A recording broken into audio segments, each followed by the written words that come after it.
ना तो जाए मिलने का आने का टाइम चुप रहो तो धंधा एकदम चुप रहो कोई टाइम है का जैसा जनरल पब्लिक आए वैसे भी आएगा ना तो नहीं आ जाए घूम के इतना देर एमपी एमएलए कहा था अभी आ रहे हैं हम लोग टाइम पे रमजान खत्म हो गया सब पब्लिक चला गया तब हम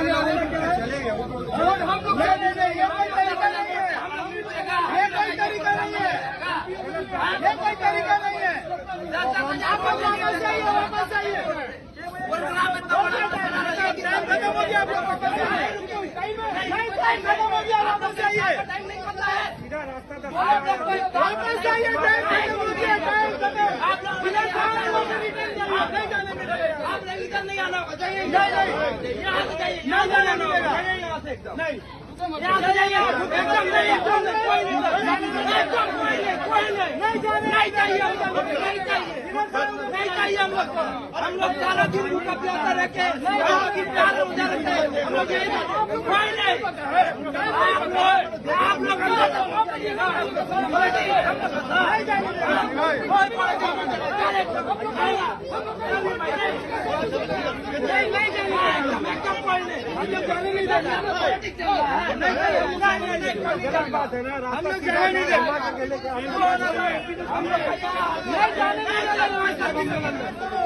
वोट मांग का तू दिया है ना वोट मांग का तू दिया है वोट मांग का वोट आज हमको जवाब दीजिए वोट मांग का है 10,000 वोट जीताएगा वोट मांग का 10,000 वोट कौन जीताएगा वोट मांग का एकदम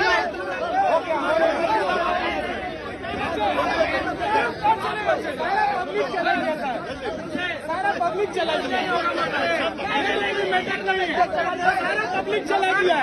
सारा पब्लिक चला गया नहीं आएगा नहीं जाएगा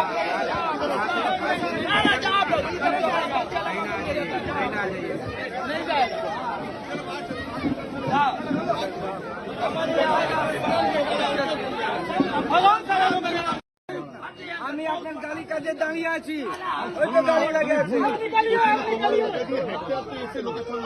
না তো ওইখানে কেন যাবে যাবে কোন लेके चल जाइए बोले लेके चल जाइए एकदम लेके चल जाइए सिर्फ लेके उधर से डूब गया मशीन के मारा था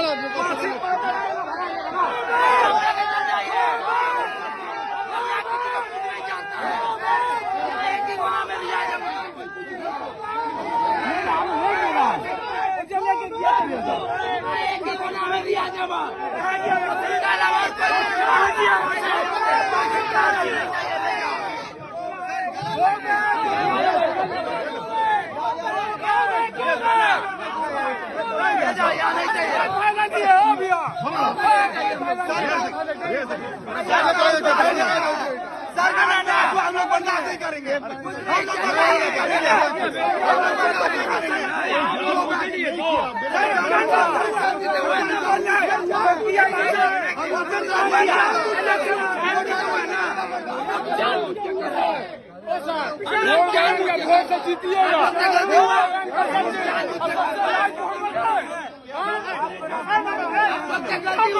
हम लोग जानबूझ के कर रहा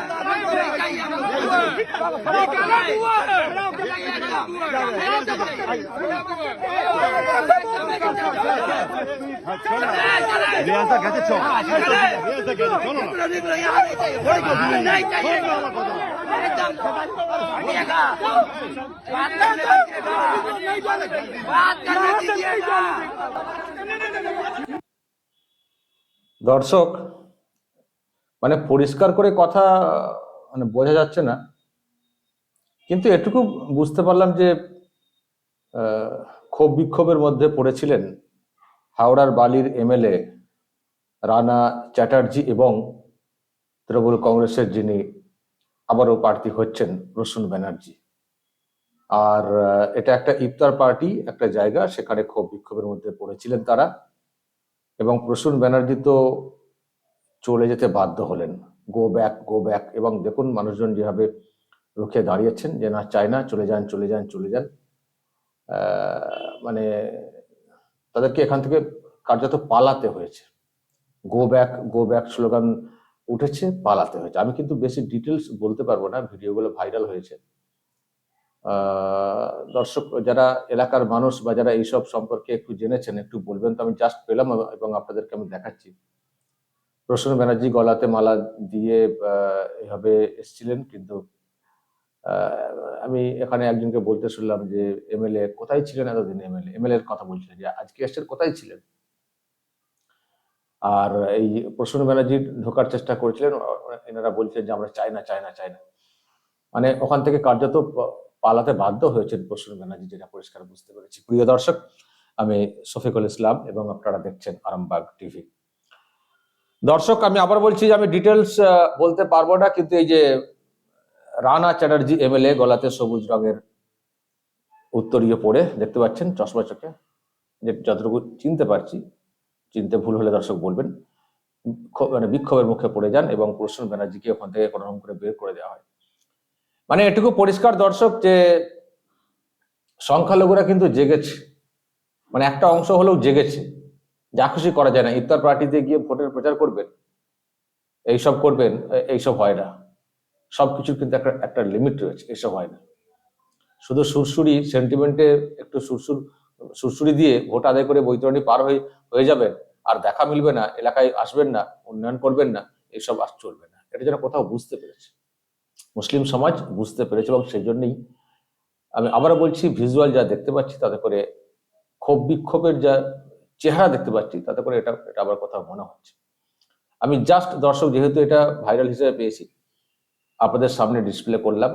এই সম্পর্কে যদি আপনাদের কাছে আরো ডিটেলস তথ্য থাকে একটু কমেন্টে বলবেন, আমি কমেন্টগুলো পড়বো এবং যারা আমার দর্শক তারা পড়বেন যে এক্স্যাক্টলি এটা কোথাকার।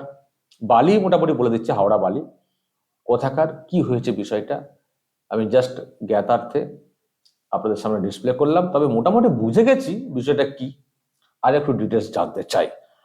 আর শেষে একটা কথা বলবো, যদি এইভাবে সংখ্যালঘুদের কাছে ক্ষোভ বিক্ষোভের মধ্যে পড়ে যান তৃণমূল কংগ্রেসের প্রার্থীরা, তাহলে বুঝতে হবে দিন কিন্তু আর বেশি বাকি নেই। মানে চিৎপটাং হতে, ঝপাং হতে, এপাং ওপাং ঝপাং হতে দিন কিন্তু আর খুব বেশি বাকি নেই। ওই এনআরসি সিএ জুজু দেখিয়ে, ভয় দেখিয়ে ভোটগুলোকে আদায় করে নেব, ওইভাবেই চলে যাবে, সেই দিন কিন্তু আর বেশি দিন চলবে না, এটা মোটামুটি পরিষ্কার। দর্শক যদি কিছু বলার থাকে এইসব নিয়ে অবশ্যই বলবেন, কমেন্ট বক্সে নজর রাখবেন আরামবাগ টিভি।